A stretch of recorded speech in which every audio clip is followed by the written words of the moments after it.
The Iron Maniac wasn't a good guy, but maybe you wouldn't be either if you were in his shiny metal boots. When a massive collection of Tony's heroic peers bite the dust thanks to Titanus, Tony goes to the dark side. Just look into those dark, grizzled eyes. Maybe you don't know who you truly are until you've suffered a great loss. He burned his handsome mug snuffing out the Human Torch, no less. And like horror film maniac Michael Myers, this Tony Stark is looking to send all his former extended family to the morgue, starting with the Fantastic Four. What happened to this alternate universe Tin Man might be similar to what would have happened to Tony if they had never been able to travel back in time to fix the semi-apocalypse Thanos caused, and if Pepper would have left him for Shallow Hal. Maybe there's an Iron Maniac in all of us, if we get pushed hard enough. Post-Secret Wars, a totalitarian Doctor Doom at the height of his power oversees the battle world. God Emperor Doom saw his blind spots in his overseeing of the New World and created the Thor Corps to execute his bidding. One of the minions in this squad goes by the name of Iron Thor. Weirdly enough, he's not the only Thor Iron Man hybrid on this list. This high-powered private police officer dresses to impress and speaks as though on behalf of an ancient king. Unfortunately, we don't get to see if his eloquent bark is as bad as his bite, as he falls from the heavens with a hole in his chest before we get to see him in action. Hey, what were those two doing? The Trigger Man was a guy named Kyle, a name not too fitting for a demigod genius slayer. But that Iron Thor suit, though. After contracting the spider virus, Tony Stark needed to take the goblin formula so he wouldn't transform into a full-blown arachnid. It kept him alive, but opened the door to madness. And like good old Norman Osborn, he spent a great deal of time talking to himself and responding. You killed them. We killed them. That's when you know you're in trouble. And the laughing. That's the ultimate signal that this guy is not okay. This guy knows what I'm talking about.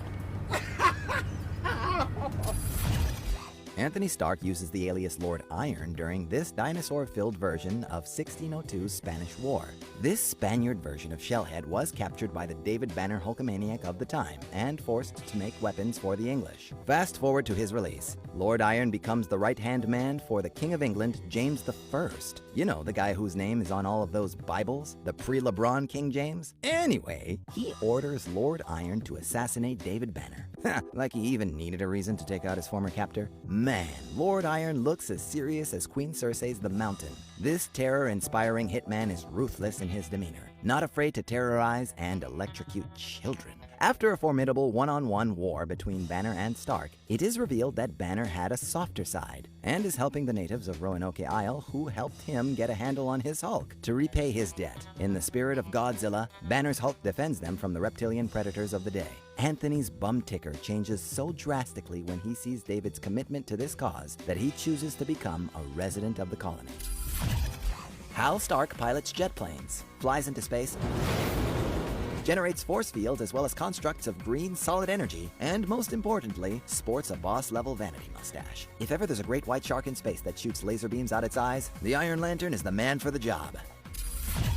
Things are a little different in 2099, with Anthony Stark insisting that everyone call him Doctor as he enjoys the mantle of Sorcerer Supreme. His right palm serves as his third eye as he carefully listens to the problems of his patients who show up to the Sanctum Sanctorum. He serves as a spiritual guide as he guides a woman who lost herself back to her time. He is a much less arrogant and more stoic version of Iron Man than we've seen. And seeing as how he does have a goatee, he definitely looks the part for being a suitable replacement for Doctor Strange.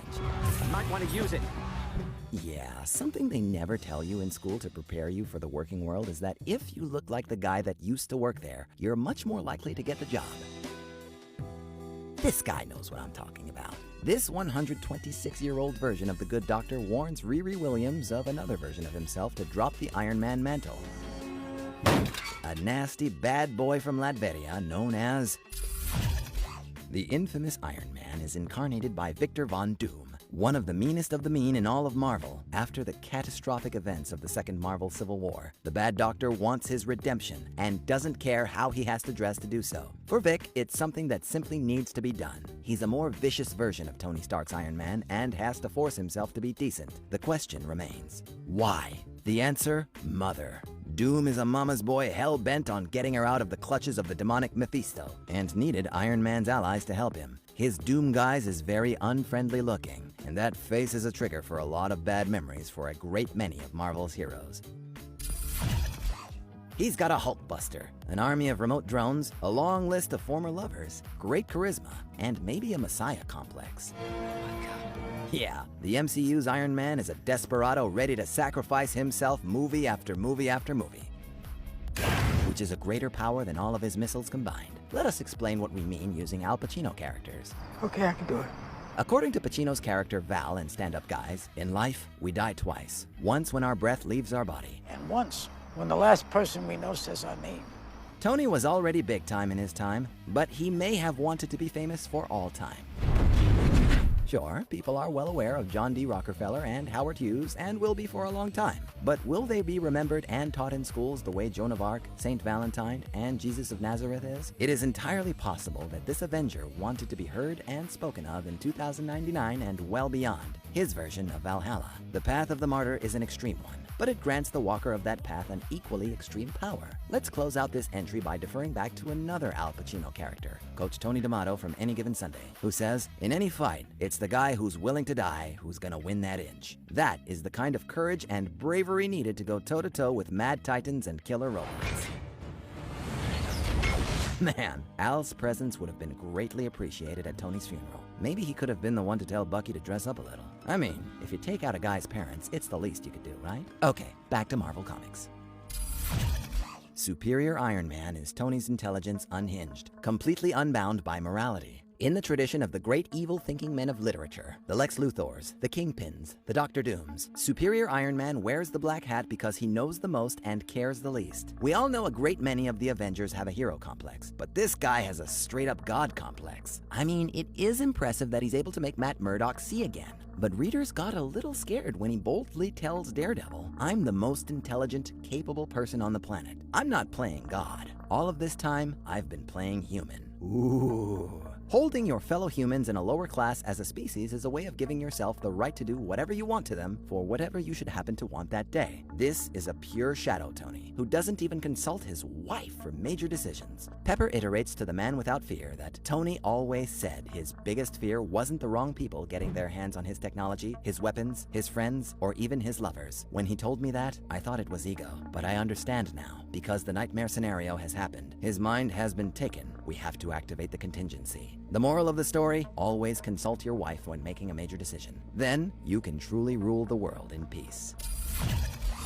Are you even pulling? The MCU's Tony couldn't lift Thor's hammer, but the Iron Hammer sure can. In a world where Tony and the God of Thunder are fused into one OP composite character in the same way that Seth Brundle and a housefly were fused together to become the Fly, Stark Odinson, son of Howard Odin, was banished to Earth from the magical Mario Kart Rainbow Road world of Asgard for his know-it-allishness. Okay, that part sounds very plausible. This guy has the strength of Thor, the intelligence of Tony, and the arrogance brighter than 1,000 suns. After he beats you, the 1,600-year-old would brag about it for at least another millennia. And when Stark Odinson faces major loss, oh my thunder gods, imagine the liver damage. It's time to go to bed. It's time. The true power of Iron Hammer is his internal marriage of the old with the new. It's the ancient English and old school humility for tradition, mixed with this new ability of flight. It's the old rune keeping his heart pumping combined with the new digital ocular assistant. It's the old world demigod strength mixed with the intellectual flexibility in regards to technology. These attributes on top of the game-changing attitude adjuster he gets to carry around makes Iron Hammer almost as good a character as we imagine RoboCop as Batman would be.